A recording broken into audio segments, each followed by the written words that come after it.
Қайырлы күн, құрметті аудан жастары, ұлттық домбыра күні құтты болсын. Осы мерекеге орай кезекті шығарылмамыз ағаштан бұйым жасауды жанына серік қылған Жалпақтал ауылының тұрғыны туралы болмақ. Назарларыңыз бізде болсын. Қолөнер ұрпақтан ұрпаққа беріліп келе жатқан ата кәсіп. Дегенмен қазірде сондай нағыз шеберлер созақпен санарлық. Өкінішті әрине. Әр халықтың өзіне тән қолөнері бар. Қазақтың басқалардан ерекше қолөнері әрине домбыра ұсталары.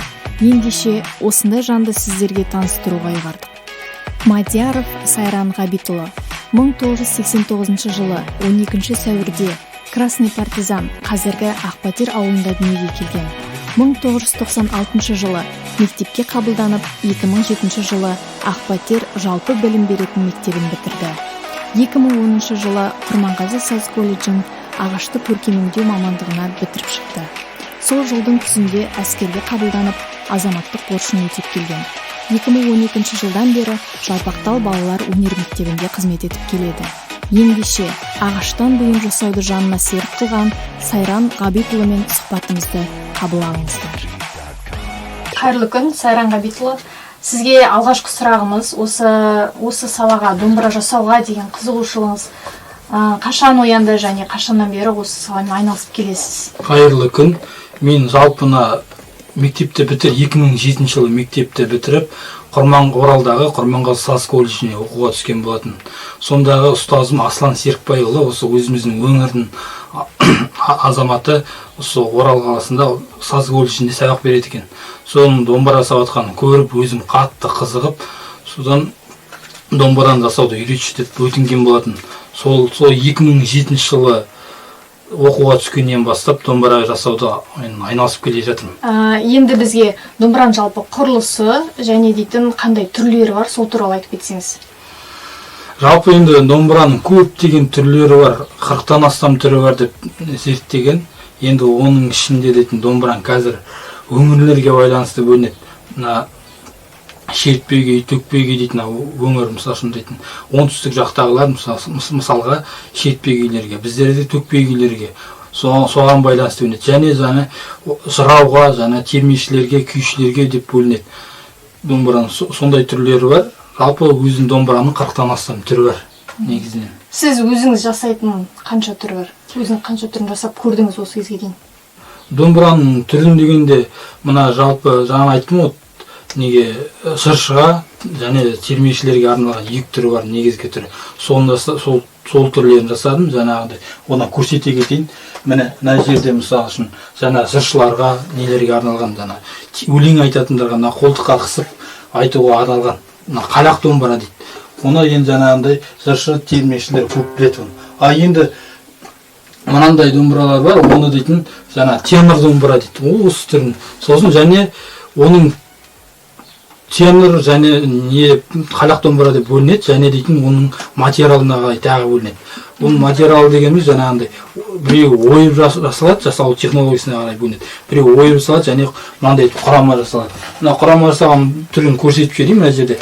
Мынау 7 шанақтан арнайы немен иіп жасалған 7 шанақтан ағашты. Ал енді мына жерге мына домбыраға назар салсақ, мұндағы домбыра ол түгел ағаштан ойылып, қашалып, әртүрлі қашаулармен қашалып, мынандай ойымен үйде сәндік ретінде пайдаланады осылай. Сондай түрлермен. Сосын және де жаңағындай домбыраның жасына қарай ерекшеленіп бөлінеді. Жаңағындай шіңкілдек домбыра дейді, қосымша дауыс беретін. Сосын жаңағындай 8-11 жас аралығында балдарға арналған байлақай деген домбыра бар. Ол жаңа баланың жасына байланысты кішірек салған. Одан енді бала өсе келе ол да домбыра кіші болады. Сосын оған альт деген домбыра бар. 13-тен 15-18 жасқа дейін Енді одан енді үлкейген ірі адамдарға ол тенор домбыралар. Оның барлық домбыраның түрлерін жасап көрдім, жас ерекшелігіне байланысты. Енді жаңағындай өңірлік домбыра, осы біз өзіміздің басты өңірге арналған домбыралар жасап жатқан жалпы. Енді жалпы домбыраның құрылысына тоқталып кетсеңіз, әрбір бөліктеріне таныстырып. Так, домбыраның бөлшегі анық болу үшін мына бір құралып жатқан домбырадан бастап жіберейін. Мына домбыраның ең бірінші несі бөлігі, мына жоғарыдан бастағанда басы деп аталады. Сосын мына жерде мойны болады. Мойны жаңағындай екі бөліктен тұрады. Мойны және мойын беті деп. Мына домбыралардың бетіне мынандай жіңішке қатты, мына қайыннан бастап тығыздығы қатты ағаштарды қолдана береді. Мына мойын бетке пайдаланады. Ол мойын бет. Оны жаңағы кез келген домбыраны алып қарасаңдар, онда мойын бетінде мойын беті болады. Сосын кейінгі не? Ол шанағы. Шанақ жаңағында айтқанда әртүрлі болады. Біреуі жаңағы құрама, жаңағы біреуі ойма деп бөлінеді. Сосын және ол құраманың да көптеген түрлері бар. 5 шанақты, 7 шанақты және 9 шанақты болып кете береді. Енді ағаштың қалыңдығына байланысты. Солай бөледі. Енді содан кейінгі бөлігі бұл дейтін қақпағы. Домбыраның қақпағы, мына қақпағы, ол негізгі бөліктерін айтып отырмын. Мына қақпағы, сосын мынау не істей береді? Ойма тесігі, тиегі, құйрығы, мына жерде құлағы болып, сосын шектері болып, сондай түрлерге бөлінеді.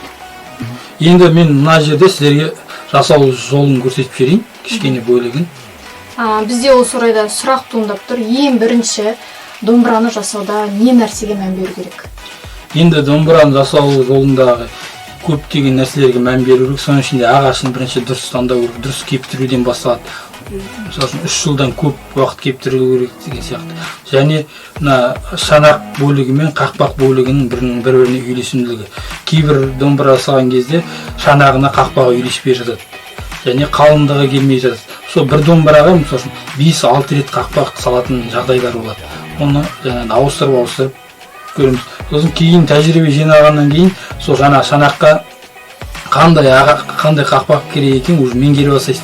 Енді ол процесстен өткеннен кейін ең бірінші басты мақсат бұл жерде домбыраның ең басты мақсатын дауыс беретін мақсаты.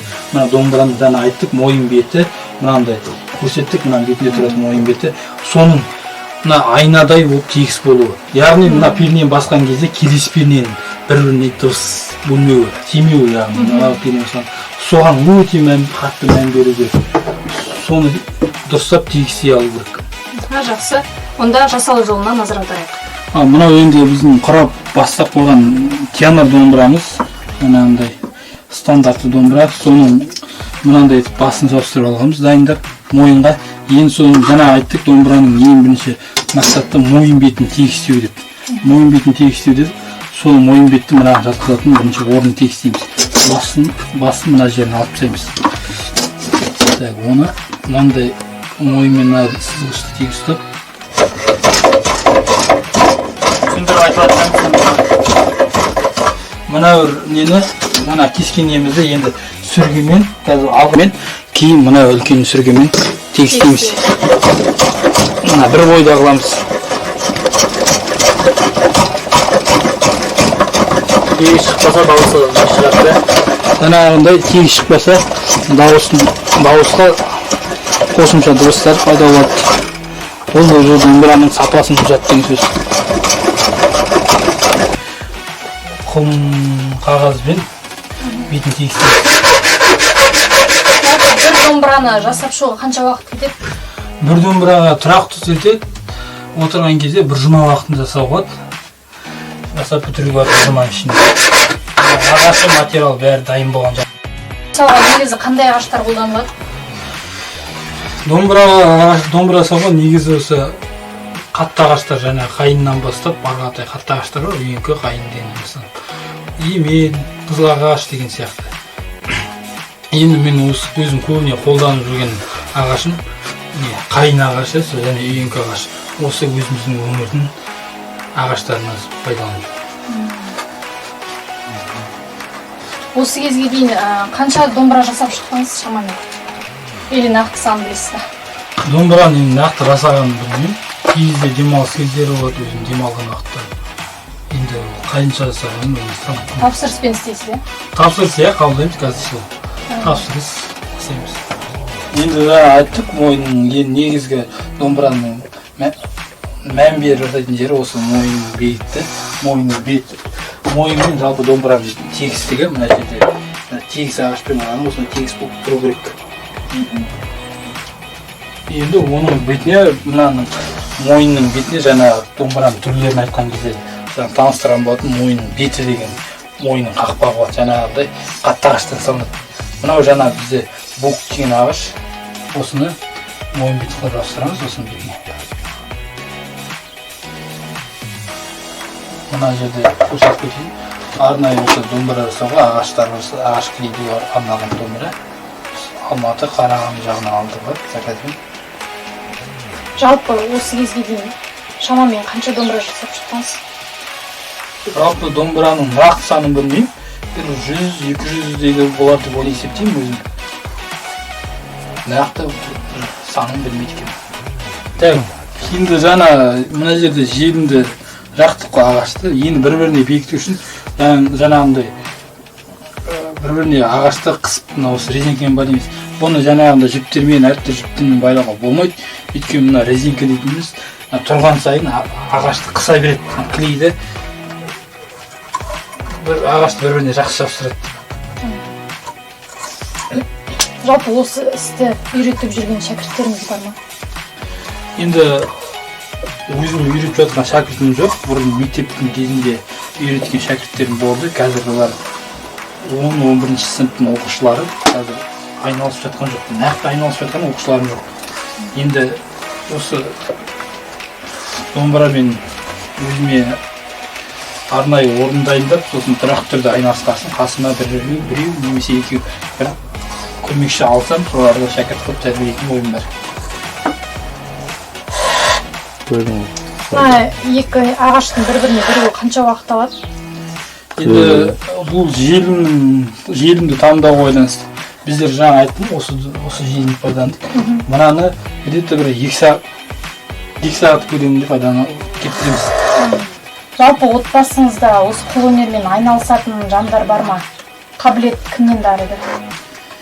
Енді осы нақты домбырамен айналысатын адам жоқ. Жалпы енді кез келген бір нәрсені алып қолға алса, үй ішіндегі отбасындағы адамдардың барлығы осы қолға алған нәрсесін нақты дұрыстап, анықтап істеп шығатын қабілеттері бар. Енді осы кейінгі уақытта не істеп жатырмын? Бұрын әкем айтатын, атам бұрын домбыра жасаған деп. Негізі тарих сабағының мұғалімі болған, бірақ осы кезде осы ағаштан әртүрлі нәрселер ойып, осында домбыра жасаған деп естіген. Сол кісілерден арыған шығар. Енді мына мойын бетін келейдеп болдық. Ол енді 2 сағат көлемінде кебет, сосын бұның арнайы өлшемі бар, 48 сантиметр домбыра. Сол нақты өлшеммен кесіліп, сосын бұның енді қақпағын арнайы сырша немесе қарағай ағашынан дайындалады. Сол қақпағын жабыстырып алғаннан кейін, сол мына қақпақтың артқы биіктігімен мойын бетін ортаңғы бөлігі шеткі барлығы бір бойда бір келіп кетіп тегістеп, арнайы сүргімен тегістейміз. Жалпы балаларыңыз осы домбыра жасауға деген қызығушылығы болса, неше жастан бастап үйретіп бастайсыз? Жалпы енді балалар қазір бүгінде бала-шағам кішірек. Енді айналысам десе қазірден бастап қасыма келіп, нақты енді домбыраның бір бөлігін жасамаса да, қасымда келіп әртүрлі ағаштардан кесіп, өздерінше бір нәрсені істеп жатады. Егер енді айналысып жатса, маған қолға алыс. Қуанар едім қасымда. Көмекшім болатын еді. Жалпы ауылдық жерде осы саламен айналысудағы қиыншылықтар мен артықшылықтары бар ма? Енді қиыншылығына келсек, ағаш табу жағы қиындау. Осы ағашты іздеу, бізде орман деген аз, орман жоқтың қасы. Ағаштар таңдау бізге іріктеу аз қиындыққа түседі. Сондықтан кішкене теректі молдау жерлерге барып, кесіліп қалған, ертеректі кесіліп қалған, кеуіп қалған ағаштар таңдап, өзіміз әкеліп кептіріп барып, дайындап, сол жағы қиындау. Сосын және мұнда ағашты, өңделген ағашты кесу жағы қиынға түсетін. Оны енді өзіміз арнайы станогқа алып, сонымен кесіп істеп жатырық. Енді артықшылық. Бұның енді ауылда артықшылық жағы жалпы ауданымызда енді бір жағы ауданымызға домбыра жасау дейтін ол домбыра дейтін жалпы қазақтың төл өнері, нағыз қазақ емес домбыра деп айтады.